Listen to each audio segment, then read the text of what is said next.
الحمد لله نحمده ونستعينه ونؤمن به ونتوكل عليه ونعوذ بالله من شرور أنفسنا ومن سيئات أعمالنا من يهده الله فلا مضل له ومن يضلله فلا هادي له وأشهد أن لا إله إلا الله وحده لا شريك له وأشهد أن محمدا عبده ورسوله أرسله بالهدى ودين الحق ليظهره على الدين كله ولو كره المشركون اللهم صل على محمد وعلى آل محمد كما صليت على إبراهيم وعلى آل إبراهيم إنك حميد مجيد اللهم بارك على محمد وعلى آل محمد كما باركت على إبراهيم وعلى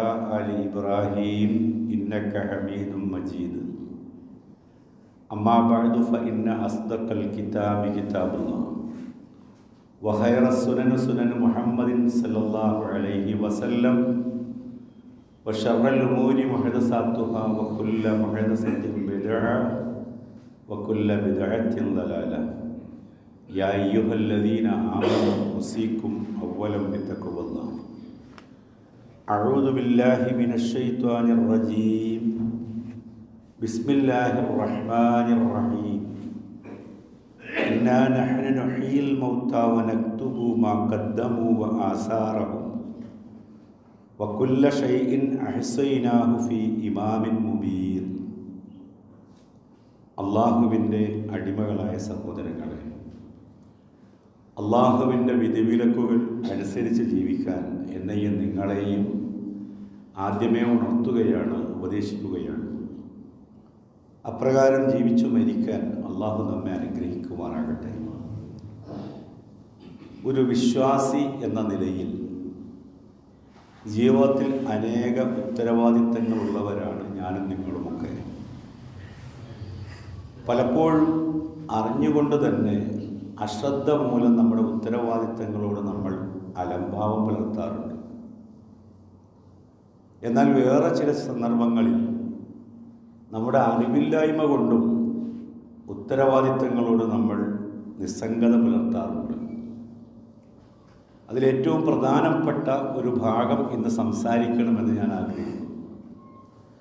ധനപരമായ ഉത്തരവാദിത്തങ്ങൾ ഒരു വിശ്വാസി ഏറെ പരീക്ഷിക്കപ്പെടുന്ന മേഖലയാണ്. മരണത്തോടുകൂടി എല്ലാം ഒടുങ്ങുന്നവനല്ല വിശ്വാസി. മരണാനന്തരമാണ് യഥാർത്ഥ ജീവിതം തുടങ്ങുന്നത് എന്ന് ജീവിതത്തിൽ മനസ്സിലാക്കിയവരാണ് നമ്മൾ. അതിനാൽ ആ ജീവിതത്തിലേക്ക് വേണ്ട ഉത്തരവാദിത്വ നിർവഹണത്തിന് വലിയ പ്രാധാന്യമുണ്ട്. ഖുർആൻ ഈ ആശയം അടിക്കടി നമ്മളോട് പറയുന്നുണ്ട്. അതിൻ്റേതായ സ്പിരിറ്റിൽ നമ്മളത് ഉൾക്കൊള്ളുന്നുണ്ടോ എന്നുള്ളതാണ്. ഒരു ഉദാഹരണം, 29-ാമത്തെ അധ്യായം സൂറ അൻകബൂത്തിലെ 64-ാമത്തെ വചനം. വമാ ഹാദിഹിൽ ഹയാത്തു ദുനിയ ഇല്ലാ ലഹുവുൻ വലഇബുൻ. ഈ ഐഹിക ജീവിതം എന്ന് പറയുന്നത് കളിയും തമാശയും മാത്രമാകുന്നു. ഇന്ന ദാറുൽ ആഖിറത ലഹിയൽ ഹയവാൻ. യഥാർത്ഥ ജീവിതം എന്ന് പറയുന്നത് നാളെ പരലോകത്താകുന്നു. ലൗകാനു യഅലമൂൻ. അവർ അറിവുള്ളവരാണ് എങ്കിൽ. അതുകൊണ്ട് തന്നെ മരണാനന്തരത്തിലുള്ള ജീവിതത്തിനെ ഏറ്റവും ധന്യമാക്കാൻ ഏറെ പരിശ്രമിക്കേണ്ടവരാണ് വിശ്വാസികൾ എന്നതാണ് അത്തരം വചനങ്ങളിലൂടെ അള്ളാഹു നമ്മോട് ആവർത്തിച്ചാവശ്യപ്പെടുന്നത്. ആമുഖമായി ഞാൻ ഓതിക്കേൾപ്പിച്ച വചനം നമുക്ക് ഏവർക്കും സുപരിചിതമായ സൂറത്തു യാസീനിലെ 12-ാമത്തെ സൂക്തമാണ്. ആ വചനത്തിലൂടെ അള്ളാഹു നമ്മളോട് പറയുന്നത്, ഇന്നാ നഹ്നു നുഹ്യിൽ മൗത. തീർച്ചയായും നാം തന്നെയാണ് മരണപ്പെട്ടവരെ ജീവിപ്പിക്കുന്നത്. വനക്തുബു മാ ഖദ്ദമു വ ആസാറഹു. വനക്തുബു നാം രേഖപ്പെടുത്തി വയ്ക്കുന്നു. മാ ഖദ്ദമു അവർ മുൻകൂട്ടി ചെയ്തത്. വ ആസാറഹും അവരുടെ ചെയ്ത പ്രവർത്തനങ്ങളുടെ അനന്തരഫലങ്ങളും പ്രവർത്തനം മാത്രമല്ല, ആ പ്രവർത്തനങ്ങൾ കൊണ്ട് ഇവിടെ ഉണ്ടായിട്ടുള്ള അനന്തരഫലങ്ങളെയും നാം രേഖപ്പെടുത്തി വയ്ക്കുന്നു. വകുല്ല ഷൈഇൻ അഹ്സൈനാഹു ഫീ ഇമാമിൻ മുബീൻ. എല്ലാ കാര്യങ്ങളും വ്യക്തമായ ഒരു രേഖയിൽ നിജപ്പെടുത്തി ക്ലിപ്തപ്പെടുത്തി വച്ചിരിക്കുന്നു. ഒരു വ്യാഖ്യാനത്തിനും ഇടയില്ലാത്ത വണ്ണം അള്ളാഹു അത് പറഞ്ഞു വച്ചിട്ടുണ്ട്. മരിച്ചുപോയ എല്ലാവരെയും ജീവിപ്പിക്കുന്നവൻ അള്ളാഹുവാണ്. നമ്മുടെ ഓരോ മനുഷ്യരുടെയും പ്രവർത്തനങ്ങളും ആ പ്രവർത്തനങ്ങൾ കൊണ്ട് ഈ ദുനിയാവിലുണ്ടായിട്ടുള്ള എല്ലാ കാര്യങ്ങളെ സംബന്ധിച്ചും അനന്തരഫലങ്ങൾ, ഇമ്പാക്റ്റുകൾ, ആഘാതങ്ങൾ അത് അല്ലാഹു കൃത്യമായി രേഖപ്പെടുത്തി വയ്ക്കും. ഇതെല്ലാം വ്യക്തമായൊരു രേഖയിൽ അല്ലാഹു അതെങ്ങനെ ക്ലിപ്തപ്പെടുത്തി വച്ചിരിക്കുന്നുണ്ട് എന്നതാണ്. ഈ ആയത്തിൻ്റെ വ്യാഖ്യാനത്തിൽ ഇമാം ഇബ്നു കസീർ പറയും, യക്തുബു അഅ്മാലഹും അല്ലത്തി ബാഷറൂഹ. ഒരാളുടെ ജീവിതത്തിൽ അയാൾക്കുണ്ടായിട്ടുള്ള സന്തോഷകരമായിട്ടുള്ള പ്രവർത്തനങ്ങളെ സംബന്ധിച്ച് പഠിച്ചവൻ അത് രേഖപ്പെടുത്തി വയ്ക്കും. വ ആസാറഹുമല്ലത്തി അസറൂഹ മിൻ ബഅദിഹിം. ഓരോരുത്തരുടെയും പ്രവർത്തനങ്ങളുടെ അനന്തരഫലങ്ങൾ അവർക്ക് ശേഷം അല്ലാഹു അത് രേഖപ്പെടുത്തി വയ്ക്കും. ഫനജ്സിയഹും അലാ ദാലിക അയ്ളൻ. അതേപോലെ ഓരോന്നിനും അല്ലാഹു പ്രത്യേകമായി കൂലി തയ്യാറാക്കും. ഇൻ ഖൈറ ഫഖൈറ. ഒരാൾ നന്മയാണ് ചെയ്തത് എങ്കിൽ ആ നന്മയ്ക്ക് അനുസൃതമായ നന്മ. വ ഇൻ ശർറ ഫശർറ. ഒരാൾ ദ്രോഹമാണ് സമൂഹത്തിൽ ഉണ്ടാക്കിയിട്ടുള്ളത് എങ്കിൽ ആ ദ്രോഹത്തിനനുസൃതമായ ശിക്ഷയും ദ്രോഹവും അള്ളാഹു അയാളുടെ മേലെ കണക്കാക്കുമെന്നതാണ്. നമ്മൾ എന്ത് അവശേഷിപ്പിച്ചിട്ടുണ്ട് എന്നതൊരു അന്വേഷണമാണ്. വഖഫ് ബില്ല് ഭേദഗതി വലിയ ചർച്ചയായി പ്രചണ്ഡമായ പ്രക്ഷോഭമായി നമ്മളൊക്കെ സമരമുഖത്താണുള്ളത്. അങ്ങനെ ഒരു പ്രതീതി നമുക്കുണ്ടാകണം. എന്നാൽ നമ്മൾ ആലോചിക്കേണ്ട മറ്റൊരു വശമുണ്ടല്ലോ, നമ്മുടെ പൂർവികരായ ആളുകൾക്കുള്ള പരലോകത്തെ പറ്റിയുള്ള ബോധം. മുനമ്പത്തെ സ്വത്ത് കൊടുത്തിട്ടുള്ളൊരു സേട്ടു സിദ്ദീഖ്, മർഹൂം സിദ്ദീഖ് സാഹിബാണ്. 400 ഏക്കറാണ് അയാൾ വഖഫ് ചെയ്തത്. എന്നാലോചിച്ച് നോക്കാം. അബൂബക്കർ സിദ്ദീഖ് റളിയല്ലാഹു അൻഹു തൻ്റെ കയ്യിലുള്ള സമ്പത്ത് മുഴുക്ക പ്രവാചകൻ്റെ സന്നിധിയിൽ കൊണ്ടുവച്ചിട്ട് അള്ളയും റസൂലുമാണ് വീട്ടുകാർക്കുള്ളത് എന്ന് പറയുന്നുണ്ട്.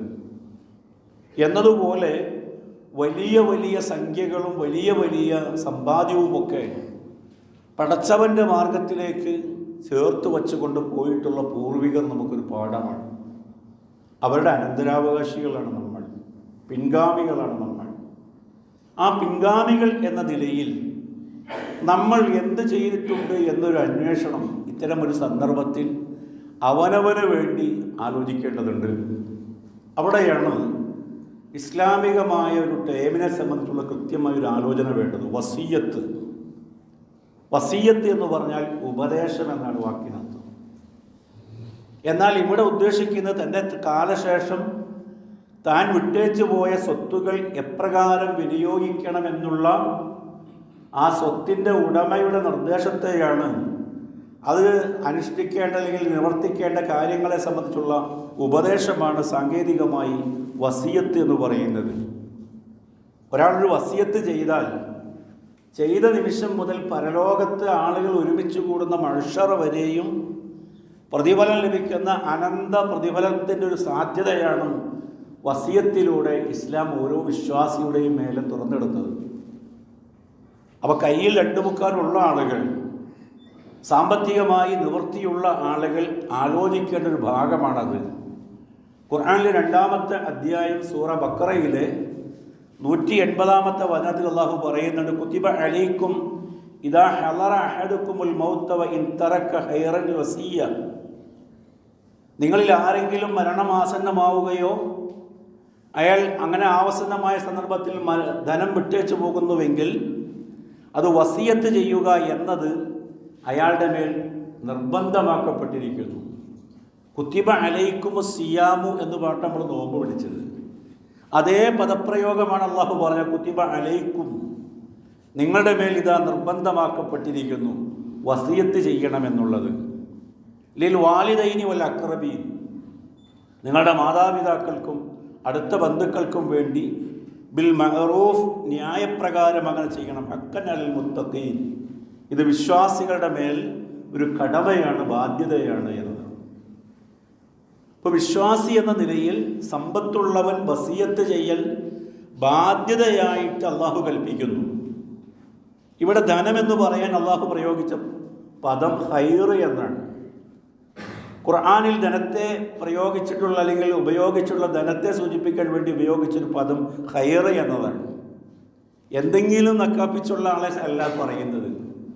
ഒരു ഉപരിവർഗത്തിൽപ്പെടുത്ത അത്യാവശ്യം തൻ്റെ കാര്യങ്ങളൊക്കെ നിർവഹിച്ചതിന് ശേഷം മിച്ചമുള്ള ധനശേഷിയുള്ള ആളെ സംബന്ധിച്ചാണ് അങ്ങനെ പറയുന്നത്. അപ്പോൾ അങ്ങനെയുള്ള ഒരാൾക്ക് വസിയത്ത് ചെയ്യൽ നിർബന്ധമാണ് എന്നതാണ്. കടമകളെ സംബന്ധിച്ച് ഖുർആൻ പറയുന്നിടത്തൊക്കെ വളരെ വാചാലമായി തന്നെ പറയുന്നു ഖുർആൻ. ആരാധനകളെ സംബന്ധിച്ചോ മറ്റേതെങ്കിലും കാര്യങ്ങളെ സംബന്ധിച്ചോ പറയുന്നത് പോലെ പറഞ്ഞു പോകുന്നതിന് പകരം വളരെ ഗൗരവമായി കാർക്കശ്യമായി പറയുന്നു. അത് ഖുർആൻ ആദ്യം മുതൽ അവസാനം വരെയും ഒരാവർത്തിയെങ്കിലും അതിൻ്റെ ആശയം അറിഞ്ഞ് വായിക്കുന്ന ഒരാൾക്ക് ബോധ്യമാകുന്ന കാര്യമാണ്.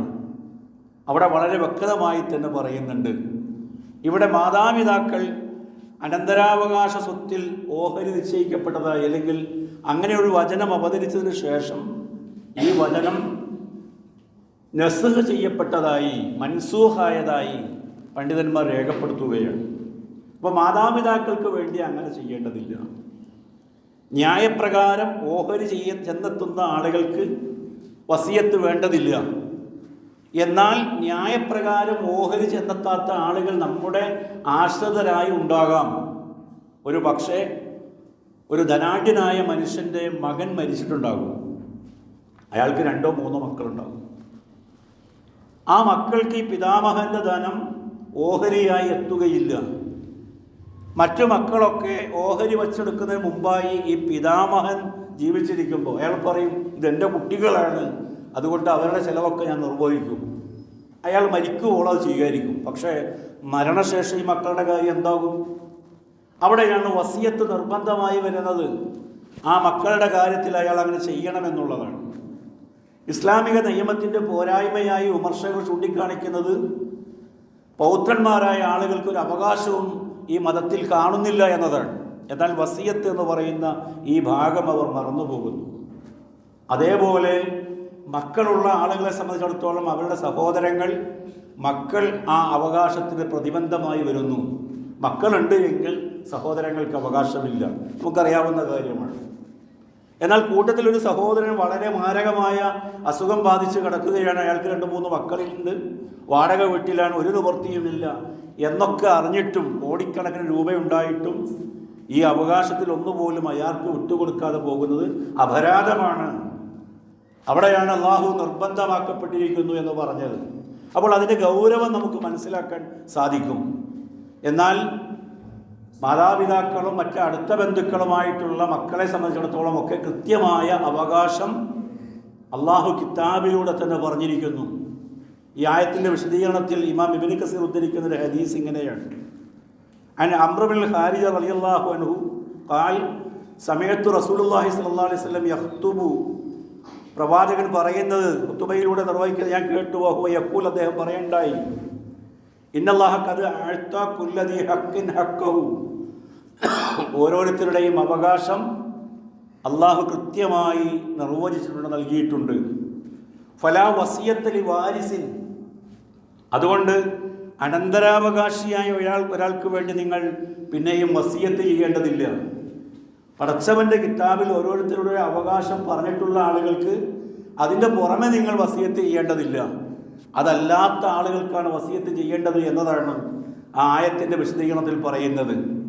അതിൽ മാതാപിതാക്കളുടെ അവകാശത്തെപ്പറ്റി ഖുർആനിൽ പറഞ്ഞ് നമുക്കറിയാം, വലി അബവൈഹി ലികുല്ലി വാഹിദിൻ മിൻഹുമ സുദുസു മിമ്മാ തറക, മക്കൾ വിട്ടേച്ചു പോയ സ്വത്തിൽ ഉമ്മയ്ക്കും വാപ്പയ്ക്കും 6/1 അവകാശം എന്നുള്ളത്.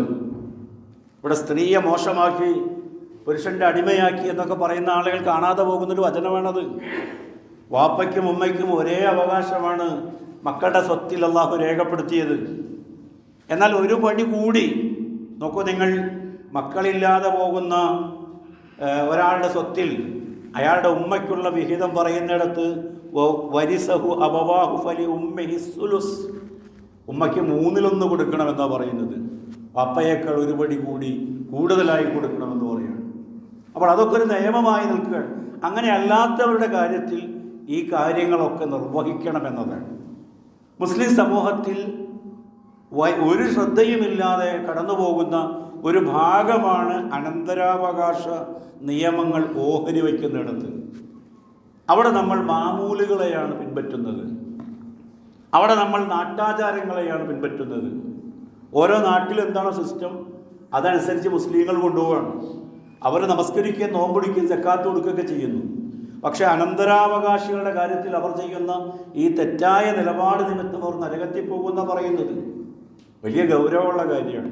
നോക്കൂ നിങ്ങൾ, ബുഖാരി മുസ്ലിം റിപ്പോർട്ട് ചെയ്തൊരു ഹദീസിൽ കാണാം, അൻ അബ്ദുല്ലാഹി ഇബ്നു ഉമർ റളിയല്ലാഹു അൻഹു അന്ന റസൂലുള്ളാഹി സ്വല്ലല്ലാഹു അലൈഹി വസല്ലം ഖാൽ, അല്ലാഹുവിൻ്റെ റസൂൽ പറഞ്ഞതായി അബ്ദുല്ലാഹി ഇബ്നു ഉമർ റളിയല്ലാഹു അൻഹു റിപ്പോർട്ട് ചെയ്യുകയാണ്.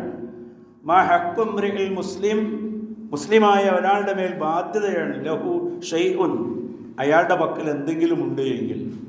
ആ എന്തെങ്കിലും എന്ന് പറഞ്ഞത് ധനത്തെ സംബന്ധിച്ചാണ്. യൂസാ ഫീഹി, അത് വസിയത്ത് ചെയ്യൽ അയാൾക്ക് ബാധ്യതയാണ്.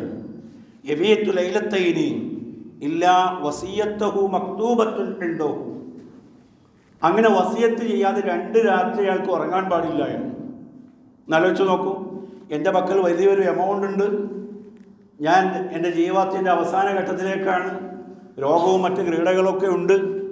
അങ്ങനെയൊക്കെയുള്ളൊരു മനുഷ്യൻ ഈ സ്വത്തുമായി കഴിഞ്ഞുകൂടുന്ന വേളയിൽ 2 രാത്രി അവനത് ചെയ്യാതെ നിർവഹിച്ചു പോകുന്നുണ്ട് എങ്കിൽ അതൊരു പാതകമായി മതം കാണുകയാണ്. ഇപ്പോൾ വളരെ നിർബന്ധമായി നമ്മൾ ശ്രദ്ധിക്കേണ്ടുന്ന ഒരു ഭാഗമായിക്കൊണ്ട് തന്നെ പറയുന്നു, മക്കൾ മൂലം പേരക്കുട്ടികളുടെ അവകാശം നിഷേധിക്കപ്പെടുന്ന സാഹചര്യത്തിൽ വസിയത്തിലൂടെ അത്തരം കാര്യങ്ങൾ നിവർത്തിക്കപ്പെടണമെന്നതാണ്. ഒരാളും അനാവശ്യമായി ആക്രമിക്കപ്പെടുകയോ അതല്ലെങ്കിൽ ആക്രമിക്കുകയോ ചെയ്യാൻ പാടില്ല. മറ്റൊരാളെ നമുക്ക് ആക്രമിക്കാൻ അവകാശമില്ല, അതേപോലെ മറ്റൊരാൾ നിമിത്തം നമ്മൾ ആക്രമിക്കപ്പെടാനും പാടില്ല എന്നത് ഇസ്ലാമിൻ്റെ നീതിപൂർവമായിട്ടുള്ള സമീപനമാണ്. ഖുർആനിൽ അനേക സ്ഥലങ്ങളിൽ നമ്മളോട് പറയുന്ന ചില ആശയങ്ങൾ നിങ്ങൾ ഓർത്തു നോക്കൂ. യുനബ്ബഉൽ ഇൻസാനു യൗമഇദിൻ ബിമാ ഖദ്ദമ വഅഖർ, അന്നേ ദിവസം മനുഷ്യന് അവൻ ചെയ്തതും ചെയ്യാതെ ബാക്കി വച്ചതും അത് സംബന്ധിച്ച് അള്ളാഹു വിവരം അറിയിക്കുമെന്നതാണ്. അതേ ആശയം എത്രയോ സ്ഥലങ്ങളിൽ പറഞ്ഞിരിക്കുന്നു. അലിമത്ത് നഫ്സും മാ ഖദ്ദമത്ത് വഅഖർ, ഓരോ മനുഷ്യനും അറിയും മുൻകൂട്ടി അവൻ ചെയ്തതും ചെയ്യാതെ വിട്ടുപോയ ബാധ്യതകളെയും ഉത്തരവാദിത്തങ്ങളെയും സംബന്ധിച്ചു. വലൽ ആഖിറത്തു ഖൈറുൻ ലക മിനൽ ഊല, ഇഹലോകത്തേക്കാൾ നിനക്കുത്തമം പരലോകമാണ്, ആദ്യത്തേതിനേക്കാൾ ഉത്തമം അവസാനത്തേതാണ് എന്ന ആശയത്തിൽ പ്രവാചകനോട് തന്നെയും പറയുകയാണ്. അള്ളാഹുവിൻ്റെ റസൂൽ സല്ലല്ലാഹു അലൈഹി വസല്ലമ തൻ്റെ അനുചരരിൽപ്പെട്ട ആളുകളോട് പ്രവാചകൻ ചോദിക്കുകയാണ്, അയ്യക്കും മാലു വാരിസിഹി അഹബ്ബു ഇലൈഹി മിൻ മാലിഹി, സ്വന്തം ധനത്തേക്കാൾ അനന്തരാവകാശികളുടെ ധനത്തോട് പ്രിയമുള്ളവർ നിങ്ങളിൽ ആരാണുള്ളത്? ആർക്കാണ് സ്വന്തം പണത്തേക്കാൾ അനന്തരാവകാശികളുടെ പണം ഇഷ്ടപ്പെടുന്നവർ?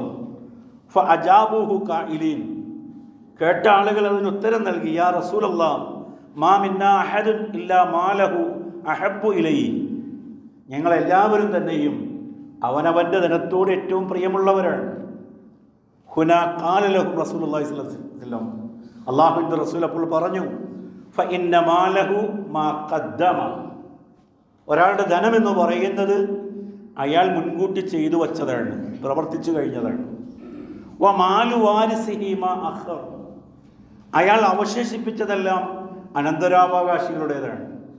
ഇനി നമ്മളൊന്ന് ആലോചിച്ച് നോക്കുക, നമ്മൾ എവിടെയാണ് കാര്യമായി പണിപ്പെടുന്നതും ആശങ്കപ്പെടുന്നതും ഉണ്ടാകണമെന്ന് കൂടുതലായി ആഗ്രഹിക്കുന്നത് എവിടെയാണ്? അത് അനന്തരാവകാശികളുടേതാണ്. അത് ഒറ്റ ഉദാഹരണം പറഞ്ഞാൽ മതി. അതൊക്കെ തർക്കമൊക്കെ ഉണ്ടാകുമ്പോൾ ആരാണ് ഏറ്റവും കൂടുതലായി വേറോടുകൂടി രംഗത്ത് വരിക? അതാ വീട്ടിൽ ഏറ്റവും പ്രായമുള്ള ആളായിരിക്കും. മക്കളൊക്കെ വേണമെങ്കിൽ ഒന്ന് അഡ്ജസ്റ്റ്മെൻറ്റ് തയ്യാറായിരിക്കും, പക്ഷേ പ്രായമുള്ള കാരണവന്മാർ ഒട്ടും അഡ്ജസ്റ്റ്മെൻറ്റ് ഒരുക്കല്ല. മനുഷ്യൻ്റെ ഈ ഒരു സ്വാർത്ഥ ചിന്തയെ വളരെ കൃത്യമായി തന്നെ ഇസ്ലാം പൊളിച്ചെടുക്കുകയാണ്. അങ്ങനൊരു വിചാരം വേണ്ടതില്ല എന്നതാണ്. നമ്മളിവിടെ എന്തുണ്ടാക്കിയിട്ടും കാര്യമില്ല. അതെല്ലാം ഇവിടെ ഇട്ടേച്ച് നമ്മൾ വെറും കൈയോടുകൂടി അള്ളാഹുവിൻ്റെ അടുക്കിലേക്ക് കർമ്മഫലങ്ങൾ ഏറ്റുവാങ്ങാൻ പോകേണ്ടവരാണ് നമ്മൾ. അങ്ങനെയാണ് നമ്മൾ ഓരോരുത്തരുടെയും മയ്യത്തുകൾ മറമാടിക്കൊണ്ടിരിക്കുന്നത്. പ്രവാചകൻ സല്ലല്ലാഹു അലൈഹി വസല്ലമ സ്വർഗം കൊണ്ട് വാഗ്ദാനം ചെയ്യപ്പെട്ട സഅദ് ബിൻ അബീ വഖാസ് എന്ന് പറയുന്ന അശ്റത്തുൽ മുബശ്ശിരീനിൽപ്പെട്ട സ്വഹാബിമാരിൽ ഒരാളായിട്ടുള്ള അദ്ദേഹത്തിൻ്റെ വീട്ടിലേക്ക് പ്രവാചകൻ കടന്നു ചെല്ലുകയാണ്. അദ്ദേഹം ഒരു രോഗിയാണ്, മരണാസന്നനായി കിടക്കുകയാണ്. അദ്ദേഹം പ്രവാചകനോട് പറഞ്ഞു, ഔസാ ബിമാലി കുല്ലി, എൻ്റെ ധനം മുഴുക്ക ഞാൻ വസിയത്ത് ചെയ്യാൻ ആഗ്രഹിക്കുന്നു. എന്നാലോചിച്ച് നോക്കുക, വസിയത്ത് ചെയ്യാതെ എത്ര ആകാൻ പാടുള്ളൂ എന്ന് പഠിപ്പിക്കുന്ന ഹദീസ് വചനമാണത്. പ്രവാചകനോട് പറയാം, എല്ലാം ഞാൻ തരാൻ പോവാണ്, ഒന്നും ബാക്കി വയ്ക്കുന്നില്ല. അവരുടെ ചിന്തയൊക്കെ അങ്ങനെയാണ്, എല്ലാം രേഖപ്പെടുത്തപ്പെടണം എന്നുള്ളത്. അള്ളാഹുവിൻ്റെ റസൂല് പറഞ്ഞു, ഖാല ലാ ഖുൽതു ഫശ്ശദ്റു. അള്ളാഹുവിൻ്റെ റസൂല് അതിനെ വേണ്ട എന്ന് പറഞ്ഞപ്പോൾ അദ്ദേഹം പറഞ്ഞു, എങ്കിൽ പകുതി നൽകാൻ ഞാൻ ആഗ്രഹിക്കുന്നു. അപ്പോഴും റസൂല് പറഞ്ഞു വേണ്ടതില്ല എന്ന്. സഅദ് ബിൻ അബീ വഖാസ് പറയാം, അസ്സുലുസു, എങ്കിൽ 1/3 നൽകാൻ ആഗ്രഹിക്കുന്നു. പ്രവാചകൻ പറഞ്ഞു, ഫസ്സുലുസു വസ്സുലുസു കസീറുൻ, ആ 1/3 ഉണ്ടല്ലോ അത് തന്നെയും വളരെ കൂടുതലാണ്. ഇന്നക ഇൻ തദഅ വറസതുക അഗ്നിയ ഖൈറു മിൻ അൻ തദഉഹും ഖാലത് യതവഖഫഫൂന അന്നാസ ഐദിയഹും. നിന്റെ കാലശേഷം നിന്റെ ആശ്രിതരായ ബന്ധുക്കളെ ധന്യരാക്കി വിടുന്നതാണ് നിനക്ക് ഉത്തമമായിട്ടുള്ളത്. അവർ മറ്റുള്ളവരുടെ മുമ്പിൽ കൈനീട്ടുന്നവരായി വളരെ പാപ്പരാകുന്ന അവസ്ഥയിൽ വിട്ടേച്ചു പോകാതെ ധന്യരാക്കി വിടുന്നതാണ് നിനക്ക് നല്ലത്.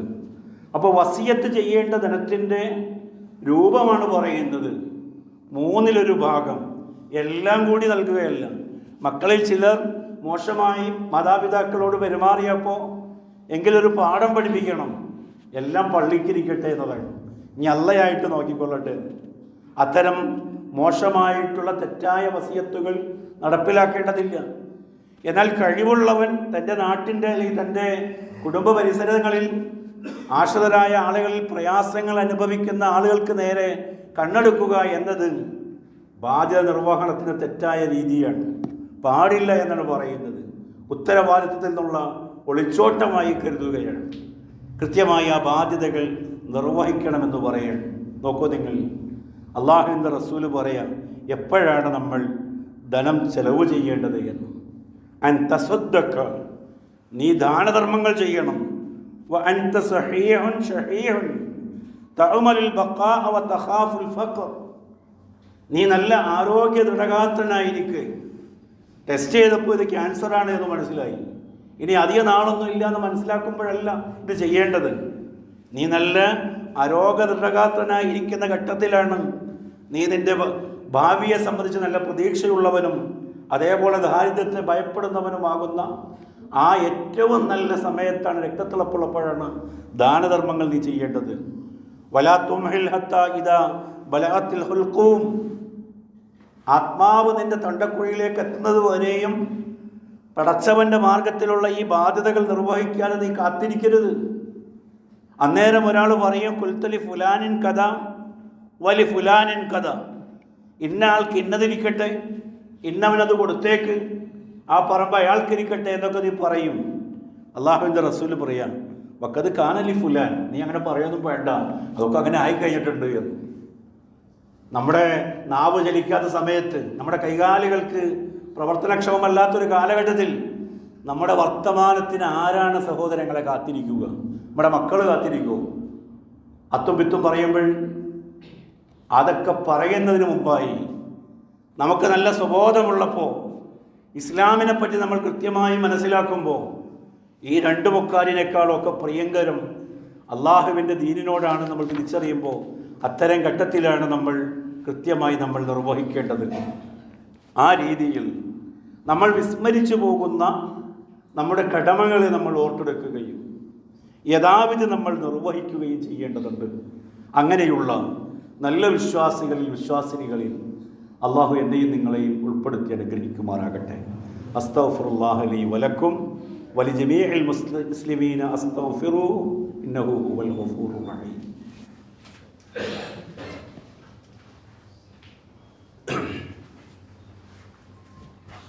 അൽഹംദുലില്ലാ അസ്സലാത്തു വസ്സലാമു അലാ റസൂലില്ലാ വഅലാ ആലിഹി വസഹ്ബിഹി അജ്മഈൻ.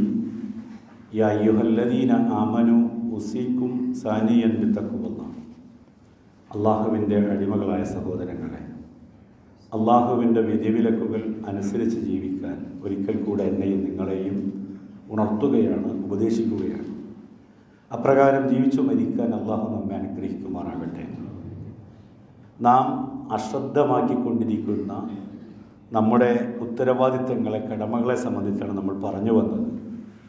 അതിൽ കേവലം ധനപരമായിട്ടുള്ള കടമകളേക്കാൾ പ്രാധാന്യമാണ് ആദർശനിഷ്ഠ എന്ന് പറയുന്നത്. മുൻകാലങ്ങളിൽ നമ്മൾ കേൾക്കാത്ത പലതും നമ്മുടെ കുട്ടികൾ കേട്ടുകൊണ്ടിരിക്കുന്നു. മുൻകാലങ്ങളിൽ സമൂഹം ചിന്തിക്കാത്ത പല ചിന്തകളും പുതിയ കാലഘട്ടങ്ങളിൽ സമൂഹത്തിൽ വളരെ വ്യാപൃതമായി കൊണ്ടിരിക്കുന്നു. ഇത്തരം ഘട്ടത്തിൽ നമ്മൾ എന്താണ് നമ്മുടെ മക്കൾക്ക് നൽകുന്നത്? നല്ലപോലെ ആത്മാർത്ഥമായി ചിന്തിക്കണം. എന്നിൽ നിന്ന് എൻ്റെ കുട്ടികൾ എന്തു പഠിക്കുന്നു? ഓരോ രക്ഷിതാവും ചിന്തിക്കട്ടെ. എന്താണ് എൻ്റെ വാപ്പയിൽ നിന്ന് ഞാൻ പഠിച്ചിട്ടുള്ളത് എന്ന് ചോദിച്ചാൽ ഇസ്ലാമിൻ്റെ എന്തെങ്കിലുമൊക്കെ വാപ്പയിൽ നിന്ന് കിട്ടിയതായി മനസ്സിലാക്കാൻ സാധിക്കേണ്ടതുണ്ട്. അവിടെ ഈ കടമകളിൽ ഏറ്റവും പ്രധാനപ്പെട്ടതാണ് ആദർശം മക്കളിലേക്ക് പകർന്നു കൊടുക്കേണ്ടത് മാതാപിതാക്കളാണ് എന്നുള്ളത്.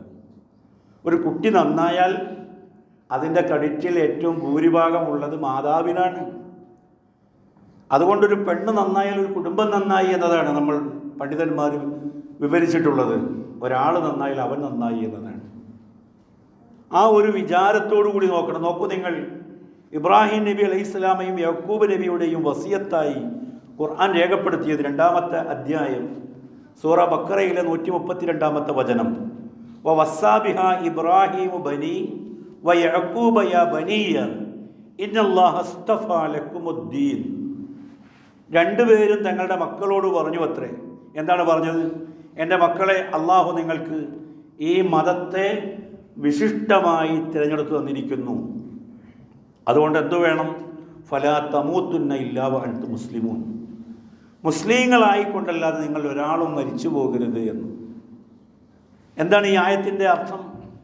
ഇബ്നു കസീർ രേഖപ്പെടുത്തിയ അഹ്സിനു ഫീ ഹാലിൽ ഹയാത്തി വൽസമു ഹാദല യർസുക്കക്കുമുല്ലാഹു വഫാത്തുൽ അലൈഹി. ഒരാളുടെ ജീവിതം ഏത് ഘട്ടത്തിലാണോ നന്മയിലായിരുന്നുവോ ആ ഘട്ടത്തിലായിരിക്കും അയാൾ മരിച്ചു പോവുക എന്നത്. അപ്പോൾ ജീവിതം നടത്തിക്കൊണ്ടു പോകുന്ന സന്ദർഭങ്ങളിൽ നന്മയിൽ ഇസ്ലാമിൽ അടിയുറച്ച് നിൽക്കാൻ പ്രാപ്തമാവുക എന്നതാണ്. അല്ലാതെ മരിക്കാൻ നേരത്തിൽ ആയിലായില്ലെന്ന് പറഞ്ഞ് എങ്ങനെയെങ്കിലും മരിച്ചു പോകുക എന്നുള്ളതല്ല. ജീവിതം മുന്നോട്ട് കൊണ്ടുപോകുന്ന വേളയിൽ ആ സന്ദർഭങ്ങളിലൊക്കെയും നന്മയോട് ആഭിമുഖ്യമുള്ളവരായി ഇസ്ലാമിൻ്റെ വക്താക്കളായി ജീവിക്കുക എന്നതാണ്. ഫഇന്നൽ മർഉ യമൂതു ആലിബൻ അലാ മാ കാന അലൈഹി. ഒരാൾ ആയിരുന്നതുപോലെയായിരിക്കും അയാൾ മരിച്ചു പോവുക. ജീവിതകാലത്ത് എന്തായിരുന്നു ആള്, അതേപോലെ ആയിരിക്കും അയാൾ മരിച്ചു പോവുക. ജീവിതകാലത്ത് വളരെ തോന്നിവാസിയായി മരിച്ചു. നമ്മളൊക്കെ ദീർഘനേരം നമ്മൾ തസ്ബീഹത്ത് ചൊല്ലി നമസ്കരിച്ചു, അങ്ങനെ പലതും നമ്മൾ ചെയ്തു. അതൊക്കെ ഒരു വ്യാമോഹമാണ്. വേണ്ട എന്നല്ല പറയുന്നത്, നമുക്കതിന് പ്രതിഫലമുണ്ട്. എന്നാൽ മരിച്ചു പോകുന്ന ഒരാൾ ചിന്തിക്കണം, ഞാൻ എൻ്റെ ജീവിതത്തെ എങ്ങനെയാണ് മുന്നോട്ട് കൊണ്ടുപോവുക എന്നത്. അപ്പോൾ വസിയത്തിൽ പ്രാധാന്യമായി വരേണ്ട മറ്റൊരു ഭാഗമാണ് പറഞ്ഞത്. നമ്മൾ നമ്മുടെ കുടുംബങ്ങൾക്ക് ഈ ആദർശം പ്രദാനം ചെയ്യണം. നമ്മിലൂടെ വരുന്നവരൊക്കെ ഈ ആദർശത്തിൻ്റെ വക്താക്കളായി വരേണ്ടതുണ്ട്. നോക്കൂ നിങ്ങൾ, ഇമാം ബുഖാരി മുസ്ലിം റിപ്പോർട്ട് ചെയ്ത ഹദീസിൽ കൈഫ കുത്തിബ അലന്നാസിൽ വസിയ, അള്ളാഹുവിൻ്റെ റസൂൽ ജനങ്ങളോട് എങ്ങനെയാണ് വസിയത്ത് ചെയ്തത് എന്ന് ചോദിക്കുന്നുണ്ട്. അതിന് പറയുന്ന ഉത്തരം ഔസാബി കിതാബില്ല, അള്ളാഹുവിൻ്റെ ഗ്രന്ഥം കൊണ്ട് ഞാൻ അവരോട് വസിയത്ത് ചെയ്തു എന്നുള്ളതാണ്. ഈ ഗ്രന്ഥത്തിൽ എന്താണോ പറയുന്നത് അതനുസരിച്ച് ജീവിക്കുക എന്നതാണ് ആ വസിയത്തിൻ്റെ ഭാഗം. 2 മാസത്തെ തുടർച്ചയായിട്ടുള്ള ഒരു മധ്യവേനൽ അവധിയിലാണ് നമ്മൾ ഒരുമിച്ച് കൂടിയിട്ടുള്ളത്. എല്ലാവരും കുടുംബത്തെയും കൂട്ടി എങ്ങനെ വിനോദയാത്ര എവിടെയൊക്കെ പോകണമെന്നതാണ് പലപ്പോഴും ചിന്തയിൽ ഏറ്റവും കൂടുതലായി ഉണ്ടായിക്കൊണ്ടിരിക്കുന്നത്. പണ്ടൊക്കെ അവനവൻ്റെ പരിസരങ്ങളിലാണ് യാത്രകളെങ്കിൽ ഇന്ന് ദേശാടന യാത്രകളാണ്. അന്തർദേശീയ തലങ്ങളിലേക്കാണ് യാത്ര പോകുന്നത്. ഭൂഖണ്ഡങ്ങൾ വിട്ട് മറ്റ് ഭൂഖണ്ഡങ്ങളിലേക്ക് മനുഷ്യർ പോയിക്കൊണ്ടിരിക്കുകയാണ് വിനോദത്തിന് വേണ്ടി. ലക്ഷങ്ങൾ അവിടെ ചെലവ് ചെയ്യാൻ ഒരു മടിയുമില്ല. നമ്മളൊരാളോടും പരാതിയും പറയാറില്ല. എന്നാൽ എവിടെയെങ്കിലും ഒരു 2 മുക്കാൽ അള്ളാഹുവിൻ്റെ മാർഗത്തിൽ നന്മയിൽ ചെയ്താൽ നമ്മളത് അഡ്രസ്സ് ചെയ്യപ്പെടാൻ ആഗ്രഹിക്കുന്നു. ഞാനാണ് ചെയ്തത്, ഞാൻ ഇത്ര കൊടുത്തിട്ടുണ്ട് എന്നൊക്കെ പറയാൻ നമ്മൾ വെമ്പൽ കൊള്ളുകയാണ്. ഇത് രണ്ടും നമ്മുടെ സമീപനത്തെ കൃത്യമായി മനസ്സിലാക്കാൻ സാധിക്കണം. ബുഖാരി ഉദ്ധരിക്കുന്ന ഹദീസിൽ ഇബ്നു അബ്ബാസ് റളിയല്ലാഹു അൻഹു ഉദ്ധരിക്കുകയാണ്, പ്രവാചകൻ പറഞ്ഞതായി, നിഅമത്താനി മഅബൂനൻ ഫീഹിമാ കസീറുൻ മിനൻ നാസി അസ്സിഹ്ഹത്തു വൽ ഫറാഉ. ജനങ്ങളിൽ അധിക ആളുകളും അശ്രദ്ധമാക്കുന്ന 2 അനുഗ്രഹങ്ങളുണ്ട്. ആ അനുഗ്രഹങ്ങൾ ആരോഗ്യവും ഒഴിവു സമയവുമാണ്. രക്തത്തിളപ്പിൽ നമ്മൾ ചെയ്യേണ്ട ബാധ്യതകളൊന്നും ഓർക്കില്ല. നേരത്തെ പറഞ്ഞ ഹദീസ് എങ്ങനെയാണ് പറയുന്നത്? മരണം ഉറപ്പായി കഴിയുമ്പോൾ നമ്മൾ പറയും, ഇനി എന്തെങ്കിലുമൊക്കെ ചെയ്യണമല്ലോ, അപ്പോൾ ഇയാൾക്കിത് കൊടുത്തേക്ക്, മറ്റേക്കത് കൊടുത്തേക്ക് എന്നൊക്കെ പറയും. ഒരു കാര്യമില്ലാത്ത വർത്താനമുണ്ട്. മരിച്ചു കഴിയുമ്പോൾ ചില നാടുകളിലൊക്കെ മക്കൾ അരിയും ഉപ്പുമായി ഓടുകയാണ്. അവരുടെ ധാരണയിൽ ഈ ആളുകളൊന്നും കഞ്ഞി കുടിച്ചിട്ടില്ല എന്ന് വിചാരിക്കുകയാണ് കുട്ടികളൊക്കെ. തൻ്റെ വാപ്പയ്ക്ക് വേണ്ടി, ഉമ്മക്ക് വേണ്ടി ഒരു 3 കിലോ അരി, 5 കിലോ അരിയൊക്കെ ഏതെങ്കിലും വീട്ടിൽ അരിയും ഉപ്പും കൂടെ കൊടുക്കുകയാണ്. കഞ്ഞി വെച്ച് കുടിച്ചു കൊള്ളട്ടെ എന്ന് വിചാരിച്ചു. ആരാണ് ഇപ്പം നിങ്ങളുടെ അരിക്ക് വേണ്ടി കാത്തിരിക്കുന്നത്? ഇവിടെ എല്ലാവരും അസ്സൽ കുഴിമന്തിയും ബിരിയാണിയൊക്കെ കഴിച്ച് സുഭിക്ഷമായി കഴിയുകയാണ്. ആ ജാതി ഒരു പോളീസ് ചെയ്യുന്ന അല്ലെങ്കിൽ പ്രകടനപരതയെ മാത്രം വിളിച്ചോതുന്ന ഒരു പ്രവർത്തനങ്ങൾക്കും മതത്തിൽ സ്ഥാനമില്ല. നിങ്ങൾ ചെയ്യാൻ കഴിയുന്ന സന്ദർഭങ്ങളിൽ കൃത്യമായി നിങ്ങൾ ചെയ്യേണ്ടതുണ്ട്. അപ്പോൾ മക്കളോടുള്ള ഉത്തരവാദിത്തങ്ങൾ, ഈ ഒഴിവ് സമയങ്ങളിൽ നമ്മുടെ മക്കൾ കൂടുതലായി സമയമുണ്ട്. ഇന്നത്തെ കാലഘട്ടത്തിൻ്റെ ഒരു പ്രത്യേകത എന്ന് പറയുന്നത് നമ്മുടെ മക്കൾക്ക് കൃത്യമായ റോൾ മോഡൽ ഇല്ല എന്നതാണ്. നമ്മൾ കുട്ടികളോട് ഖുർആൻ പഠിക്കാൻ പറയുന്നു, നമ്മൾ ഒരു ഹർഫ് വായിക്കില്ല. എന്നിട്ട് നമ്മൾ പറയുകയാണ്, നീ ഖുർആൻ ഓതിയോ എന്ന് ചോദിക്കും. സുബഹിക്ക് നമ്മൾ പള്ളിയിൽ വരില്ല, എന്നിട്ട് നമ്മൾ ചോദിക്കും, ചെക്കനെന്ന് പള്ളിയിൽ പോയോ എന്ന് ചോദിക്കും. അങ്ങനെയാണെങ്കിൽ എന്തു മാറ്റമാണ് ഉണ്ടാവാൻ സാധ്യതയുള്ളത്?